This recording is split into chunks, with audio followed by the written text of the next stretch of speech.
Okay,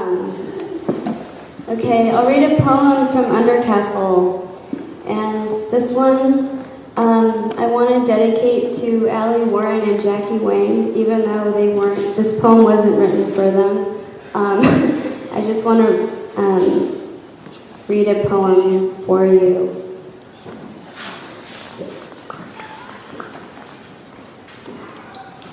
This poem is called Miracle of Tammy. At 275 Westminster Street in Providence, Rhode Island, we are stuck in this body and state. I don't know what it means to pray, but it feels like pissing, texting, losing a tooth.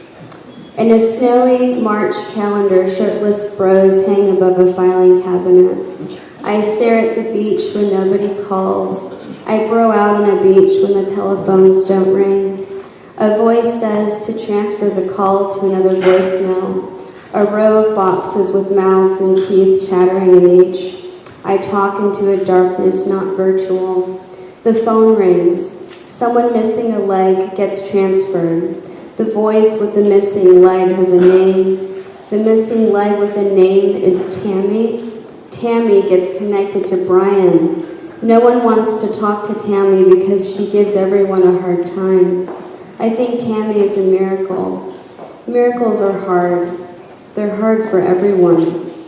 In the 1980s, people thought retarded people were miracles. I know this because I know people, like my parents, who ran boarding care homes full of retarded people for 30 years in Los Angeles. Everyone buried under names. A body lies on a cold steel floor of a Boise mailbox.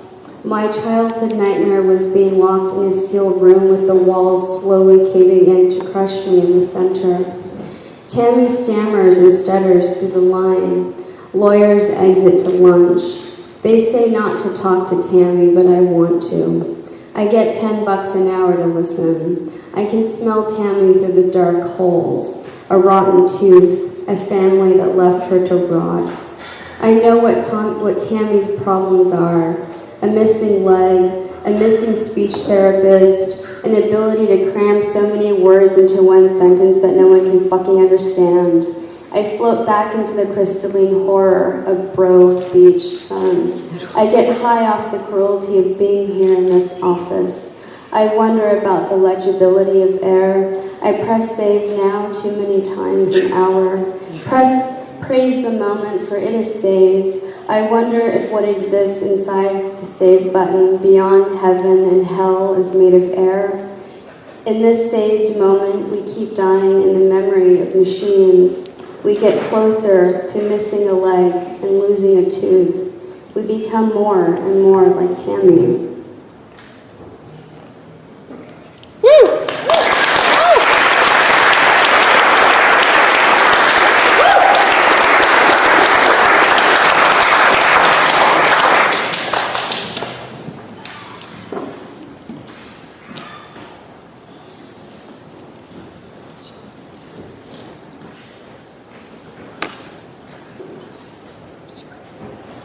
Okay, I won't read any more from this, but I want to read from something called The Middle.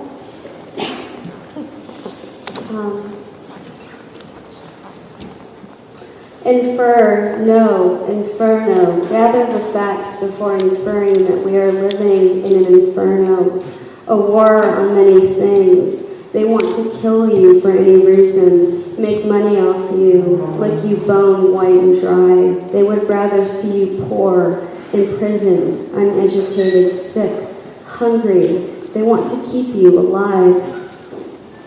If one were a stanza, one could be entered, one could be enterable, one can be entered through any hole. If one were made of four walls, someone might enter. Almost always, someone enters by love, indifference, or banality.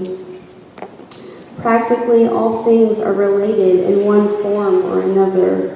What kind of boy is unboyfriendable? What kind of girl? Not in words are we like our parents. Only in words are we like our parents. Language is premise enough to begin. You will always be between your mother and father, regardless of if you never met them, a bloody and fleshy edge of comfort and discomfort. In a remote Philippine village, an elder keeps the key to the karaoke machine. The elders don't mess around. If there's one thing to keep safe and chaste, it's the machine and collection of sing-along tapes. There's what is known as the karaoke killings phenomenon. Some lost lives singing My Way off-key. Many were conceived or born while karaokeing. On any hour, day or night, two people conceived you. They made you real. They gave you a name you would live with forever. Between their two bodies, you emerged and kept emerging until skin grew to protect whatever grew inside of you. You could only be human, nothing more.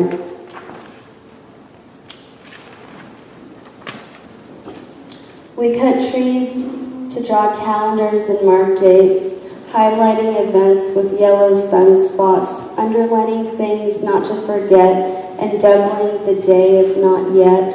2-ply toilet paper costs too many lives, splits families in quarters and halves, dislocates generations to wipe first world ass. Scented toilet paper in 14th century China for only the wealthy to smell a jasmine and rose. Should something echo from the paper center, it could be a body.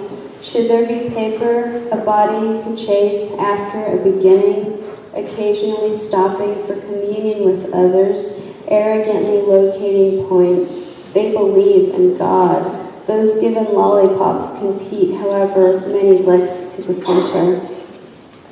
Most times I'm watching the internet or see a sea of waves appear as logic, a sea of algebraic waves, a sea of waves so utterly active, the correspondence between these values does not permit me to swim. In most cases, I am left to drown.